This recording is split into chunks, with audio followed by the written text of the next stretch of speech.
ନମସ୍କାର ଦର୍ଶକ ବନ୍ଧୁ, ଆପଣମାନେ ଦେଖୁଥିବା ତୋରି ପାଇଁ ତୋ ପାଇଁ ଧାରାବାହିକରେ ଏହି ଧାରାବାହିକରେ ଆପଣମାନେ ଆଜି ଦେଖିବାକୁ ପାଇବେ ନିଶାର ଆଉ ଏକ ଚକ୍ରାନ୍ତ। ସେପଟେ ସେ ଚିକି, ସେପଟେ ଶ୍ରାବଣ ମାସର ଶେଷ ସୋମବାର ଶିବଙ୍କ ଭକ୍ତି ପାଇଁ ସେ ଶିବଙ୍କ ପାଦୁକା ଆଣିବା ପାଇଁ ଯାଇଥିବା। ଏପଟେ ନିଶା ଆଉ ଗୋଟେ ଚକ୍ରାନ୍ତ ଚଲେଇବ ଯେ ବ୍ଲଡ଼ ବ୍ୟାଙ୍କରୁ ସେ ବ୍ଲଡ଼ ଗୁଡ଼ିକ ଗାୟବ କରିଦେବ ଏବଂ ସେମାନେ ଡାକ୍ତରମାନେ ଖୋଜିଲା ପରେ ବି ପାଇବେନି। ଏବଂ ସେପଟେ ସେମାନେ ଡାକ୍ତରମାନେ ବ୍ୟସ୍ତ ଏବଂ ବାରବାର ଅଗସ୍ତି ପରିବାରକୁ କହିବେ ଯେ ବ୍ଲଡ଼ ଦରକାର ନାହିଁ ତ ରାମ ବଞ୍ଚିବ ନାହିଁ, ଏମିତି ସମସ୍ତଙ୍କୁ କହିବେ। ତାପରେ ଅଗସ୍ତି ପରିବାର ସମସ୍ତେ ଚିନ୍ତାରେ ପଡ଼ିଯିବେ ଏବଂ ସେପଟେ ଚିକି ତାର ଭକ୍ତିରେ ସେ ପାଦୁକା ଶିବଙ୍କ ପାଦୁକା ଆଣିଥିବ ଏବଂ ରାମକୁ ପିଏବ, ତଥାପି କିଛି ହେବନି, ସେ ଭକ୍ତିରେ କିଛି ହେବନି। ତାପରେ ସେପଟେ ଦେବୀ ମା ସେ କଥା ହେଉଥିବ ଯେ ଚିକି ହଁ ଭକ୍ତି କରେ ସତ, ତାର ଭକ୍ତି ଅଛି, କିନ୍ତୁ ମୁଁ ତାକୁ କିଛି କରିପାରିବିନି କାରଣ ବିଧିର ବିଧାନ, ଏମିତି କହିବ ଦେବୀ ମା।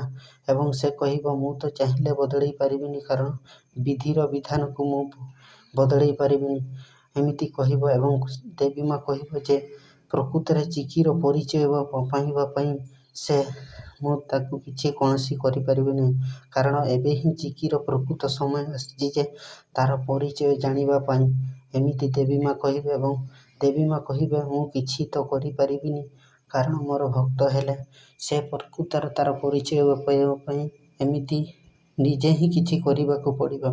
ଏମିତି ସେପଟେ ନିଶା ତାର ସବୁ ପ୍ଲାନ୍, ସବୁ ସେ ବ୍ଲଡ଼ କ୍ୟାମ୍ପରୁ ସବୁ ବ୍ଲଡ଼ ସବୁ ଶୋଷି ନେଇଯିବ ଏବଂ ସେପଟେ ସେ ରାମକୁ ମାରିବା ପାଇଁ ରାମ ସେପଟେ ଛଟପଟ ହେଉଥିବ ଏବଂ ଚିକି ଅନୁରୋଧ କରିବ ରାଜେନ୍ଦ୍ରଙ୍କୁ, କହିବ ବାପା ତମେ ହେଉଛ ତାର ପରିବାରର, ତମେ କାହିଁକି ବ୍ଲଡ଼ ଦେଉନ? ରାଜେନ୍ଦ୍ର କହିବ ଯେ ମୁଁ ବ୍ଲଡ଼ ଦେଇପାରିବିନି ମା, କାହିଁକି ନା ମୋ ବ୍ଲଡ଼ ଆଉ ତାର ବ୍ଲଡ଼ ସହିତ କେବେ ମିଶିବ ନାହିଁ କାରଣ ରାମ ଆମ ପରିବାରର ସଦସ୍ୟ ନୁହେଁ, ସମସ୍ତେ ଏମିତି କହିବେ। ତାପରେ